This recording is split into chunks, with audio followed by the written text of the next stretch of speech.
عبداللہ بن محمد، محمد بن سلمہ، محمد بن اسحاق، عامر الرام حضری سے روایت ہے کہ ایک شخص نے عرض کیا، یا رسول اللہ صلی اللہ علیہ وآلہ وسلم، بیماری کیا چیز ہوتی ہے؟ میں کبھی بیمار ہی نہیں ہوا۔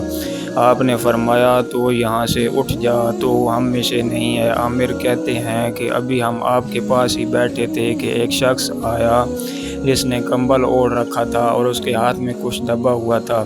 اس نے عرض کیا، یا رسول اللہ صلی اللہ علیہ وآلہ وسلم، میں نے جب آپ کو دیکھا تو آپ کی طرف آنے لگا۔ راستے میں درختوں کا ایک جھنڈ پڑتا ہے، وہاں میں نے چڑیوں کے بچوں کی آواز سنی اور میں نے ان کو پکڑ کر اپنے کمبل میں چھپا لیا تو ان کی ماں آئی اور میرے سر پر چکر لگانے لگی۔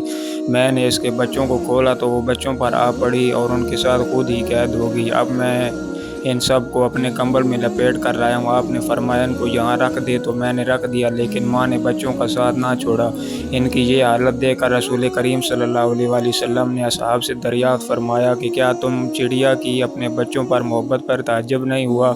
انہوں نے عرض کیا، ہاں یا رسول اللہ صلی اللہ علیہ وسلم۔ آپ نے فرمایا، اس ذات کی قسم جس نے مجھے سچائی کے ساتھ پیغمبر بنا کر مبعوث فرمایا ہے، بلا شبہ اللہ تعالیٰ اپنے بندوں سے اس سے کہیں زیادہ محبت کرتا ہے جتنا کہ یہ چڑیا اپنے بچوں سے محبت کرتی ہے۔ یہ کہہ کر آپ نے فرمایا کہ ان کو لے جا اور وہیں چھوڑا جہاں سے تو ان کو پکڑ کر لایا تھا، اور بچوں کی ماں کو بھی انہی کے ساتھ لے جا۔ بس وہ شخص ان سب کو لے گیا۔ یہ حدیث سنن ابو داؤد حدیث نمبر 1322 ہے۔